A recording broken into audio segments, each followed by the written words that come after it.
નમસ્તે, મારું નામ હિંગુ સમીર કુમાર વિનોદરાય છે। હું લણવા કુમાર પ્રાથમિક શાળામાંથી આવી રહ્યો છું। મારો જે ઇનોવેશનનો સબ્જેક્ટ છે બાળકોએ બનાવેલા સર્જનાત્મક પ્રયોગો। તો હું જ્યારે લણવા પ્રાથમિક શાળામાં આવ્યો ત્યારે વિષય વસ્તુનું મેં જોયું તો ત્યાં એટલું બધું ચોક એન્ડ ટોકની વાત હતી અને પુસ્તકીય જ્ઞાન વધારે હતું।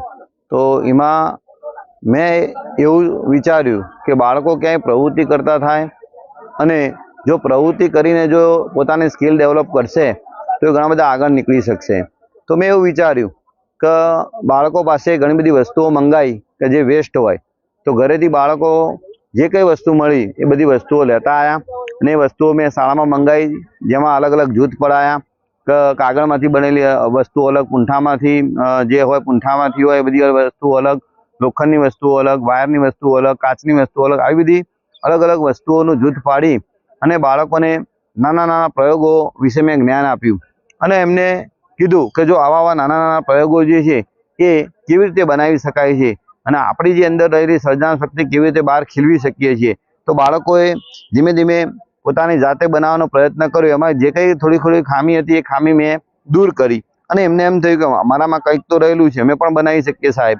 તો એ બનાવવા તૈયાર થયા અને ધીમે ધીમે જે બાળકો હતા એ બાળકોની સંખ્યામાં વધારો થયો। જે ગેરહાજર રહેતા હતા એ બાળકો પણ શાળામાં આવતા રહ્યા, એટલે ગેરહાજરીનું જે પ્રમાણ હતું એ ઓછું થતું ગયું અને બાળકો વિજ્ઞાનમાં રસ લેતા થયા। વિજ્ઞાન જેવો વિષય જે છે એ વિષયને સરળ બનાવવા માટે એક આ સર્જનાત્મક શક્તિ બહુ ઉપયોગી છે, જે પોતાના ભણવામાં અભ્યાસની અંદર ખૂબ જરૂરી છે અને એ પ્રયોગો જે પૂછાતા હોય તે પ્રયોગો લખતા પણ થયા। તો એક એના અંદર સ્કિલ ડેવલપ થઈ। સ્કિલના ઉપરાંત કે જ્યારે કોઈ પરીક્ષા આવે, એક્ઝામ આવે, એકમ કસોટી આવે કે કોઈ પણ ટેસ્ટ લઈએ ત્યારે પણ જે પ્રયોગો પૂછાતા હોય અથવા તો કોઈ પણ વિજ્ઞાનની બાબતો હોય તો એ પ્રયોગો કરીને બનાવતો થયો, એના કારણે એને આવડતું થયું।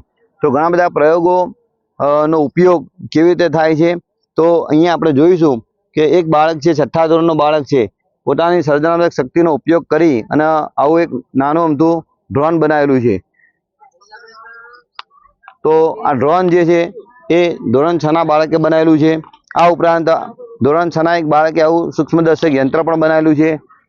તો આવા બધા વિજ્ઞાનના મોડેલો, પ્રયોગના મોડેલો અને ઘણી બધી રીતે તમે જોઈ રહ્યા છો કે ધ્વનિ એક પાઠ આવે છે, એ ધ્વનિની અંદર તારમાંથી અવાજ કેવી રીતે ઉત્પન્ન થાય છે એ પણ આવી રીતે જો પોતે બાળકે બનાવેલું હશે અને બાળક સમક્ષ જો કોઈ પણ પ્રવૃત્તિ આપણે એમને બતાવીશું તો એમને ગમશે। ત્યારબાદ અમે વોટ્સએપ નંબરો લીધા એમના વાલીઓના અને જે કંઈ બાળક બનાવે છે એના ફોટોગ્રાફ અને વિડીયો ઉતારી અને વાલીને પણ મોકલ્યા। તો વાલીને પહેલાં એમ થતું કે મારું બાળક કંઈ ભણતું નથી, કશું કરતું નથી, પણ એવું ના થયું।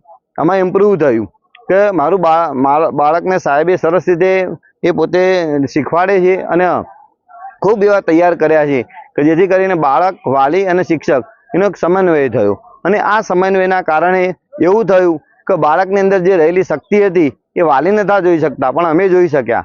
તો એના અંદર એવી તક હતી ને એ તકનો અમે ઉપયોગ કરી અને એની જે ખીલવાની શક્તિ અમે બહાર કાઢી। તો thank you very much sir. તો આ બધા બાળકોએ બનાવેલા પ્રયોગો હતા। Thank you.